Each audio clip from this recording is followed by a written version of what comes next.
नमस्कार, आदाब, सत श्री अकाल, जय भीम, जोहार। मेरा नाम है नवीन कुमार।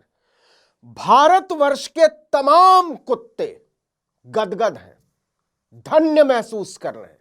अपने अस्तित्व को लेकर कुछ कुछ पुलकित, कुछ कुछ अचंभित और कुछ कुछ द्रवित। अखंड आर्यावर्त नहीं, समस्त चराचर में ही कुत्तों को लेकर ऐसी असीम करुणा का वैधानिक प्रवाह नहीं देखा गया। कहानी तो समझ ही गए होंगे आप।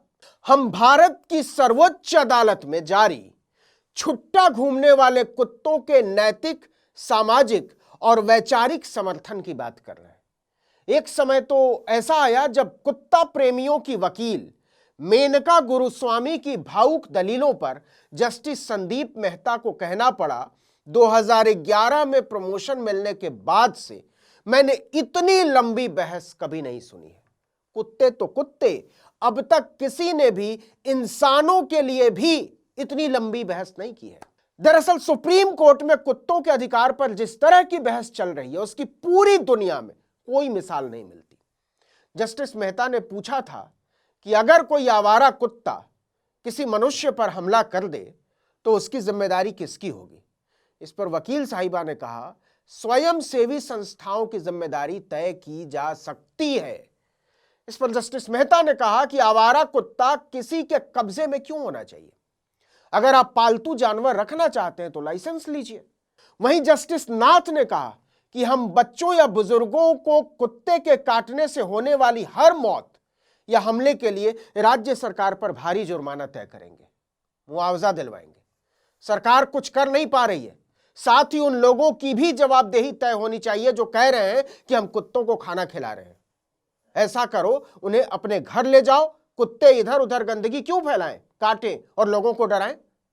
हद तो तब हो गई जब एक वकील साहिबा खड़ी हुई और कहा कि मैं एक 80 साल की महिला का प्रतिनिधित्व कर रही हूं जो खुद सड़क पर रहती हैं और 200 कुत्तों की देखभाल करती हैं। दिल्ली में उन्हें डॉग अम्मा के नाम से जाना जाता है।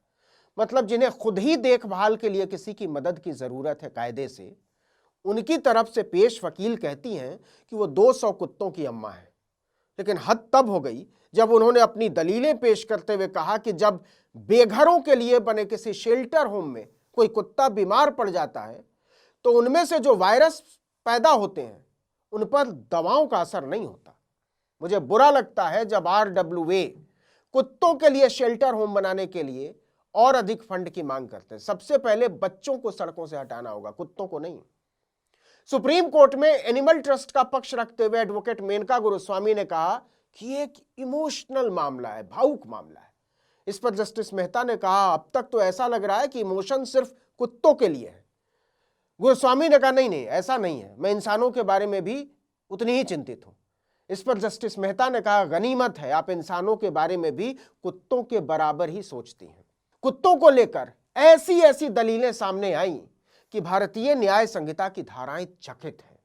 और कमाल की बात तो यह है कि कुत्तों की तरफ से इतने बड़े बड़े वकील पेश हुए और होते ही चले जा रहे हैं जो साधारण मेहनतकश इंसानों के साथ होने वाली क्रूरताओं और अन्याय पर कभी चुटकी भर भी फिक्रमंद नजर नहीं आते। एक एनिमल वेलफेयर ट्रस्ट की ओर से पेश सीनियर एडवोकेट विकास सिंह ने तो साफ कह दिया, इसे जानवर बनाम इंसानों का मुद्दा मानिए मिलॉर्ड।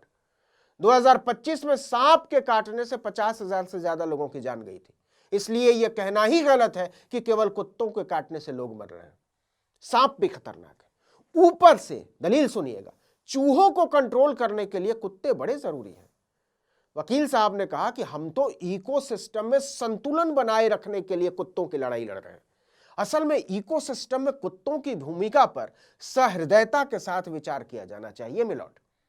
कमाल की बात तो यह है कि सुप्रीम कोर्ट में कामना पांडे नाम की वो महिला भी कुत्तों के पक्ष में खड़ी हुई जिन्हें 20 साल पहले खुद कुत्ते ने काट लिया था। उन्होंने कहा कि मैं मरते मरते बची थी, मुझे बहुत सारे टांके लगे थे और सुइयां लगवानी पड़ी थी।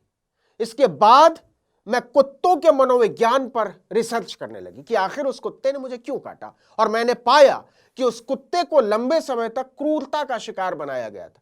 लोग उसे पत्थर मारते थे, लात मारते थे। उस कुत्ते ने डर के मारे आत्मरक्षा में मुझ पर हमला किया था, और संविधान ने आत्मरक्षा में हमला करने का अधिकार सबको दिया है। इसकी आप सजा नहीं दे सकते। लेकिन इसके बाद कामना पांडे ने जो बताया वो अपने आप में अद्भुत है, बेमिसाल है। उन्होंने कहा कि जिस कुत्ते के काटने की वजह से मैं महीनों बिस्तर पर पड़ी रही, मैंने उस कुत्ते को गोद ले लिया। इसके बाद उसने किसी को नहीं काटा, क्योंकि जब डर दूर होता है तो आक्रामकता भी दूर हो जाती है। इसलिए आवारा कुत्तों को गोद लिया जाना चाहिए। हम संस्थानों में कुत्तों के लिए खुले घर बनाने का सुझाव देते हैं। एक और सीनियर एडवोकेट पिंकी आनंद ने कहा कि लोगों पर कुत्तों ने हमला किया, यह बात सच है, लेकिन प्रावधानों में साफ कहा गया है जानवरों के साथ दयालुता से पेश आना चाहिए। अगर पकड़े गए कुत्तों को वापस नहीं लाया गया तो और भी हिंसक कुत्ते आ जाएंगे। जवाबदेही तय होनी चाहिए। एक और वकील ने कहा कि कुत्तों को गोद लेने की पॉलिसी पर विचार किया जाना चाहिए। इसके लिए एक राष्ट्रीय अभियान शुरू किया जा सकता है, नेशनल कैंपेन। उन्होंने कहा यहां कई वकील हैं जिनके घर में 8-10 देसी कुत्ते हैं। सबको सुनते हुए जस्टिस मेहता ने कहा कि हम हतप्रभ हैं। पिछले 14 साल में जज रहते हुए मैंने कभी भी कुत्ते तो छोड़िए, गरीबी, भुखमरी, जाड़ा, पाला, अंधड़, बरसात में मर जाने वाले बेघर इंसानों के लिए भी न तो वकीलों की ऐसी फौज देखी है और न ही ऐसी लंबी बहस सुनी है। लेकिन यह बहस अंतहीन नहीं होनी चाहिए। दलीलों को दोहराया जा रहा है। सुप्रीम कोर्ट ने कहा हमें कोई ना कोई तरीका तो निकालना ही होगा, हमें आदेश पारित करने दीजिए। हमें अधिकारियों से जवाब लेने में आधा दिन लग जाता है। उनकी निष्क्रियता के कारण समस्या 1000 गुना बढ़ गई है। यह एक अदालती कार्यवाही के बजाय एक सार्वजनिक मंच बन गया है, जहां कोई भी आता है और कुछ भी बोलने लगता है। आपको याद दिला दें कि 9 जनवरी को सैफ अली खान की मम्मी और करीना कपूर की सास एक्ट्रेस शर्मिला टैगोर के वकील ने दलील दी थी कि सभी कुत्ते आक्रामक नहीं होते मिलॉर्ड। जैसे दिल्ली एम्स में, सुनिएगा क्या दलील थी, जैसे दिल्ली एम्स में गोल्डी नाम का एक कुत्ता है जो सालों से वहां आराम से रह रहा, लेकिन कभी किसी को नहीं काटा। इस बात पर कोर्ट ने शर्मिला टैगोर के वकील को फटकार लगाते हुए कहा था कि ऐसे कुत्तों को अच्छा दिखाने या महान साबित करने की कोशिश तो मत ही कीजिए। 28 जुलाई को सुप्रीम कोर्ट ने दिल्ली एनसीआर में रेबीज के बढ़ते मामलों और बच्चों और बुजुर्गों की मौत पर संसद में पेश हुई एक रिपोर्ट का खुद ही संज्ञान लिया था। एक संक्षिप्त सुनवाई के बाद 14 अगस्त को कोर्ट ने आवारा कुत्तों को सड़कों से उठाकर शेल्टर होम में डालने का आदेश दिया था। जस्टिस जेबी पारदीवाला और जस्टिस आर महादेवन की बेंच ने कहा था कि दिल्ली एमसीडी और एनडीएमसी जल्द से जल्द सभी इलाकों, खासकर संवेदनशील क्षेत्रों से कुत्तों को उठाएं। जरूरत हो तो इसके लिए अलग से बल बनाएं। इस काम में कोई ढिलाई बर्दाश्त नहीं होगी और अगर कोई व्यक्ति या संगठन इसके बीच में आया तो उसके खिलाफ भी सख्त कार्रवाई करेंगे। इसके बाद कुत्ता प्रेमी सड़कों पर उतर आए थे, लेकिन कुत्तों ने तो ऐसा कभी नहीं सोचा था कि उनके दुख दर्द पर सुनवाई के लिए सुप्रीम कोर्ट के पास इतनी फुर्सत होगी और उसके सामने दलीलें पेश करने के लिए मुफ्त में उठ खड़ी होगी करोड़ों फीस वसूलने वाली वकीलों की ऐसी फौज। भारत के सारे टॉमियों ने इसके लिए संविधान का शुक्रिया अदा किया है। कुत्तों के लिए सुप्रीम कोर्ट की यह तन्मयता उसी देश की कहानी है हुजूर, जहां उमर खालिद और शर्जील इमाम जैसे तमाम नौजवान और लड़कियां बिना मुकदमा शुरू हुए 5.25 साल तक जेल में पड़े रहते और अगले 1 साल तक अपील नहीं कर सकते। यह उसी देश की कहानी है जहां 5 साल से जेल में बंद 29 साल की गुलफिशा फातिमा की जमानत याचिका पर 25 बार सिर्फ इसलिए सुनवाई नहीं हो पाती क्योंकि जजों के पास समय नहीं था।